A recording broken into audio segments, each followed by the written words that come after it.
নমস্কাৰ। এই মুহূৰ্তত আহি পৰিছে অসমবাসী ৰাজ্যখনে কেইবাটাও গুৰুত্বপূৰ্ণ খবৰ। অসমৰ লাখ লাখ ধনী দুখীয়া পৰিয়ালৰ বাবে এটা ডাঙৰ খবৰ। অৰ্থাৎ পিএম কিষাণ যোজনা 20 নম্বৰ কিস্তিখন কেতিয়া দিব আৰু কোনে কোনে লাভ কৰিব। লগতে 20 নম্বৰ কিস্তিখন 2,000 দিব নে 4,000 টকা দিব সবিশেষ জানিব। আৰু পিএম কিষাণ যোজনা 20 নম্বৰ কিস্তিখন লাভ কৰিব হ'লে বিশেষ কেইটামান কাম কৰিব লাগিব। নতুন এটা আপডেট আহিছে, গতিকে ভিডিঅ'টো সম্পূৰ্ণ চাওক আৰু ভালদৰে বুজি লওক। তো বলক ভিডিঅ'টো আৰম্ভ কৰোঁ। আৰু আজিৰ প্ৰথমটো খবৰ হৈছে ৰাজ্যৰ লাখ লাখ কোটি কোটি কৃষকৰ বাবে এটা ডাঙৰ খবৰ। অৰ্থাৎ পিএম কিষাণ যোজনা 20 নম্বৰ কিস্তিখন কেতিয়া দিব আৰু কোনে কোনে লাভ কৰিব। লগতে 20 নম্বৰ কিস্তিখন 2,000 দিব নে 4,000 টকা দিব। নতুন এটা আপডেট আহিছে, আপডেটটো এবাৰ চাই লওক। যিকোনো মুহূৰ্তত সোমাব পাৰে আপোনালোকৰ বেংক একাউণ্টত 20 নম্বৰ কিস্তিধন। পিএম কিষাণ যোজনা 20 নম্বৰ কিস্তিধনক লৈ এটা ডাঙৰ আপডেট। পিএম কিষাণ যোজনা 20 নম্বৰ কিস্তিধনক লৈ বিগ আপডেট আহি পৰিছে ইতিমধ্যে। ৰাজ্যৰ লাখ লাখ কোটি কোটি কৃষকৰ বাবে এটা সুখবৰ। যিকোনো মুহূৰ্ততে কৃষকসকলৰ বেংক একাউণ্টত সোমাব পাৰে 20 নম্বৰ কিস্তিধন। কোটি কোটি কৃষকে লাভ কৰিব চৰকাৰী ধন 20 নম্বৰ কিস্তিধন। যিসকলে যোগ্য হ'ব তেওঁলোকে লাভ কৰিব। তালিকাত নাম থকা কৃষকসকলেহে লাভ কৰিব 2,000 টকা 20 নম্বৰ কিস্তিধন। এটা ভুলৰ বাবে আপুনি নাপাব পাৰে 20 নম্বৰ কিস্তিধন। গতিকে কি ভুল আৰু কি কৰিলে লাভ কৰিব। বাধ্যতামূলকভাৱে EKYC নকৰাসকলে বঞ্চিত হ'ব 20 নম্বৰ কিস্তিধনৰ লাভৰ পৰা। 20 নম্বৰ কিস্তিধন লাভ কৰিব হ'লে কৃষকসকলে বাধ্যতামূলকভাৱে EKYC কৰিব লাগিব। অৰ্থাৎ EKYC কৰা কৃষকসকলেহে 20 নম্বৰ কিস্তিধন লাভ কৰিব। EKYC সম্পূৰ্ণ নকৰিলে বঞ্চিত হ'ব 20 নম্বৰ কিস্তিধন লাভৰ পৰা। ভুৱা নোটেৰে পিএম কিষাণ যোজনাৰ ধন লাভ কৰা কৃষকসকলে বিপদত পৰিব পাৰে বুলি ঘোষণা কৰিছে। লগতে তালিকাত আপোনাৰ নাম আছে নে নাই কেনেকৈ চাব আপুনি, অৰ্থাৎ কিদৰে আপোনাৰ নাম আছে নে নাই চাব পাৰিব।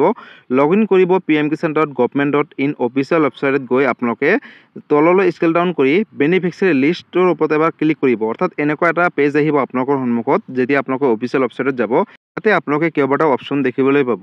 প্ৰথমতে EKYC আছে। যদি আপোনালোকে এতিয়ালৈকে EKYC কৰা নাই তেনেহ'লে EKYC কৰিব পাৰিব ইয়াৰ পৰাই। লগতে আপোনালোকে ষ্টেটাছ চাব পাৰিব। আপোনালোকে 6 নম্বৰ অপশ্যনত চাওক বেনিফিচিয়াৰী লিষ্ট।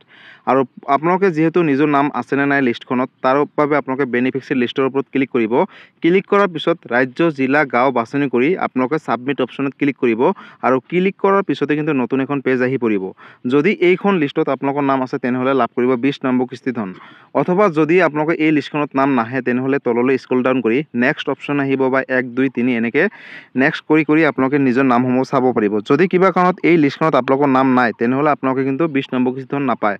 আৰু যদি এই লিষ্টখনত আপোনালোকৰ নাম আছে তেনেহ'লে আপোনালোকে অতি শীঘ্ৰেই আপোনালোকে EKYC কৰক। লগতে বেংকৰ লগত আধাৰ কাৰ্ডখন লিংক ৰাখক। আৰু আপোনালোকে মাটিৰ জমাবন্দী অৰ্থাৎ খাজনা ৰচিদটো আপোনালোকে এবাৰ আপডেট দি লওক।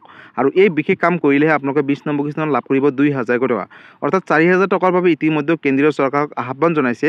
এতিয়ালৈকে চৰকাৰে ঘোষণা কৰা নাই যে 20 নম্বৰ কিস্তিধন 4,000 টকা দিব। কিন্তু যেতিয়াই ঘোষণা কৰে মই লগালগ এটা ভিডিঅ' বনাই দিম। তাৰ বাবে আপোনালোকে চেনেলটোৰ লগত জড়িত হৈ থাকিব। লগতে আপোনালোকে 20 নম্বৰ কিস্তিধন 2,000 টকা লাভ কৰিব। আৰু চৰকাৰে এতিয়ালৈকে অফিচিয়েলভাৱে ডেটটো ঘোষণা কৰা নাই। হয়তো এই সপ্তাহটোৰ ভিতৰতে 20 নম্বৰ কিস্তিধন লাভ কৰিব পাৰে। গতিকে 20 নম্বৰ কিস্তিধনক লৈ এইটো এটা ডাঙৰ আপডেট আছিলে। যদি পিএম কিষাণ যোজনা 20 নম্বৰ কিস্তিধনক লৈ কিবা সুধিবলগীয়া বা জানিবলগীয়া আছে আপোনালোকে মোক কমেণ্ট কৰি জনাব। মই নিশ্চয় ৰিপ্লাই দিবলৈ চেষ্টা কৰিম। লগতে এই ভিডিঅ'টো সকলো কৃষকৰ মাজলৈ শ্বেয়াৰ কৰি দিব। গতিকে বন্ধুসকল আজি আছিলে এইটো এটা ইনফৰ্মেটিভ ভিডিঅ' আৰু গুৰুত্বপূৰ্ণ খবৰ। ভিডিঅ'টো চাই কেনেকুৱা পালে, যদি ভাল পালে চেনেলটো নতুনকৈ আহিছে চেনেলটো ছাবস্ক্ৰাইব কৰিব, লাইক কৰিব। কিবা সুধিবলগীয়া বা জানিবলগীয়া আছে আপোনালোকে মোক কমেণ্ট কৰি জনাব। মই নিশ্চয় ৰিপ্লাই দিবলৈ চেষ্টা কৰিম। লগতে এই ভিডিঅ'টো সকলো অসমবাসী ৰাইজৰ মাজলৈ শ্বেয়াৰ কৰি দিব।